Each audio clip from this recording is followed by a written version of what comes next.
During the past year, UNEP has made quite strong efforts to reach out to universities and to scholars through a variety of programs, like the Global University Partnership on Environment and Sustainability, GUPES, and also MOOCs. Mahesh, maybe can you please provide a short overview and talk about the role of ICT today has in your work and in UNEP's work?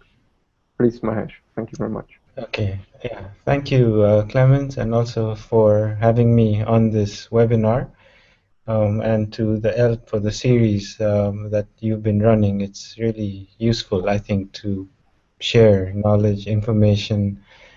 But just to start off in terms of UNEP, in the sense that a lot of knowledge is being developed, especially on environment and sustainability.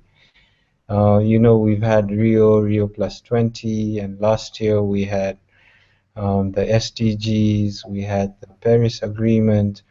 So in all these areas of environment and sustainability, a lot of new knowledge is being generated.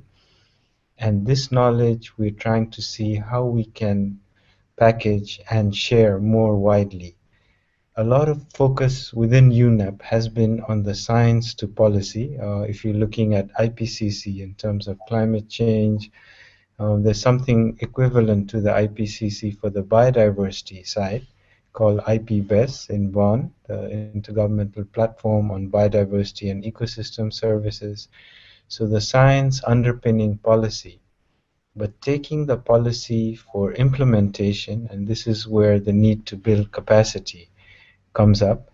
And to build capacity, I think the role of ICT more and more in connecting our world seems to be a very powerful tool. So with this, I think we are also looking within UNEP at 7 sort of thematic priorities. First is the whole climate discussion, and in terms of low carbon footprint, I think ICT helps us quite a bit in terms of emissions, whether it's by travel, so on and so forth.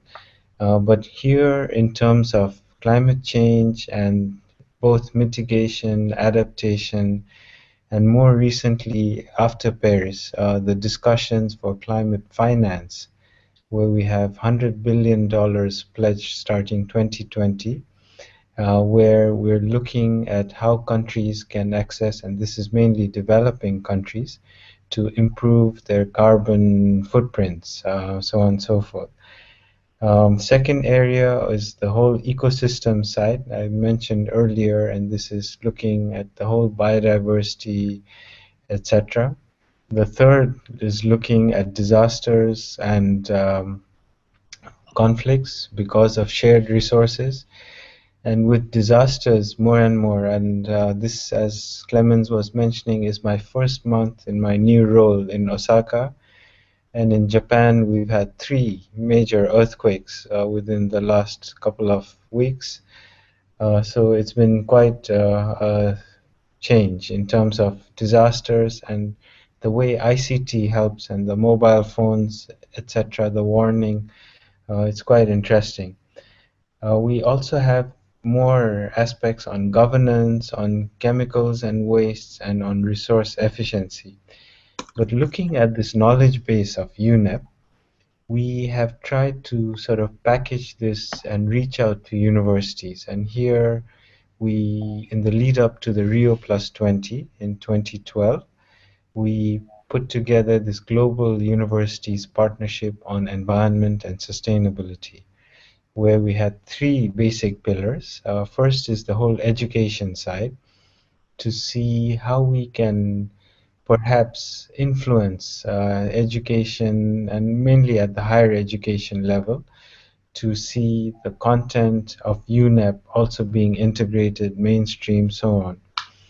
We also looked interestingly at campus, at university campus, because many students spend 4 years of their lives on campus, because that would be an ideal ground in terms of the whole community that lives within the campus and their lifestyles and their carbon footprints. So greening the campus was another aspect. So that was the education pillar for GUPES. The second pillar was training and building capacity for our policymakers. And within GUPES, the focus has been more on the developing regions. And as you might be aware, UNEP, our headquarters is in Nairobi in Kenya. So the only one of two UN agencies that is headquartered in a developing country and region. So we've looked at Africa, Asia, and Latin America more in terms of GUPES membership, and which has grown. So with, I guess, the training aspect, getting policymakers from these regions, exposing them to the latest knowledge on these environmental and sustainability challenges, and trying to help build their capacity. We've had quite long programs. For example, at the University of Dresden, I think it's the 39th year running, where we're trying to build capacity of our policymakers and trying to also see in terms of how we can use ICT in the process. Then coming to the third pillar, where we actually have this whole network in place, the 800 universities, and trying to promote learning across universities on these sustainability topics. So in the next meeting will be in MIT later this year in September, where we're bringing the university consortia from all the different regions together to discuss sustainability. So in this lead up, we actually focused on the MOOCs, where we ran, I think last year we had 3 MOOCs, and this year we have 3 more lined up. And we tried to see in terms of packaging the knowledge base and sharing that with a larger community.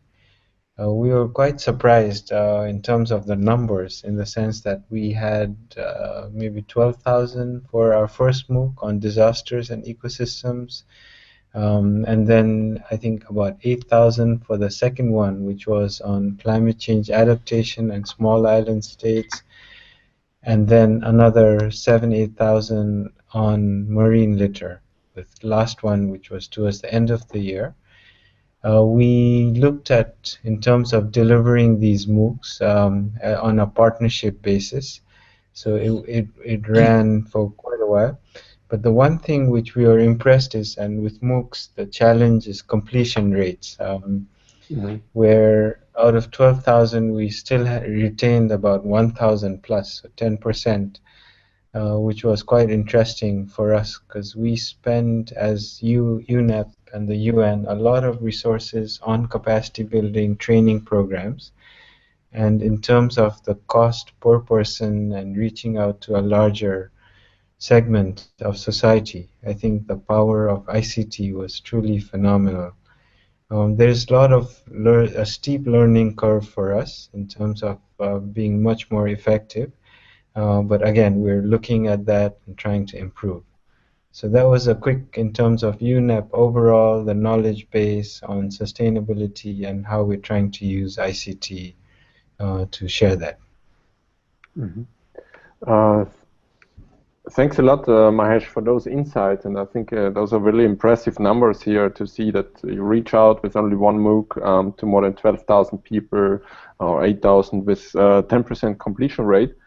May I ask to this also, who were your partners in preparing those MOOCs, or did you collaborate with universities in the development or delivering those MOOCs?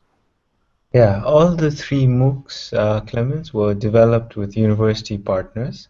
The first MOOC on disasters was developed with our colleagues at the Cologne University of Applied Sciences. I think the name has changed slightly. And they are also the secretariat for a consortium of 13 universities. It's the Center for Natural Resources and Development, CNRD. And they have been partnering with UNEP for quite a while now, where we put together a curriculum source book, a trainer's guide on disasters, ecosystems-based disasters. So we took that material and we MOOCed it, basically, where we got all the materials, we had the lectures recorded, and then in terms of structuring the MOOC, we had a very interesting example of two tracks, both export and a more general, what we call a leadership track. So that was the first one. The second one was with the University of Geneva, and we used the Coursera platform. The third one, more recently, I think towards the end of 2015, on marine litter, was with the Dutch Open University. Oh, And now the upcoming MOOCs, we're looking at our colleagues in Montreal, Concordia University, and we're looking at different platforms and partners in the process. But again, we've used universities and relied on universities to reach out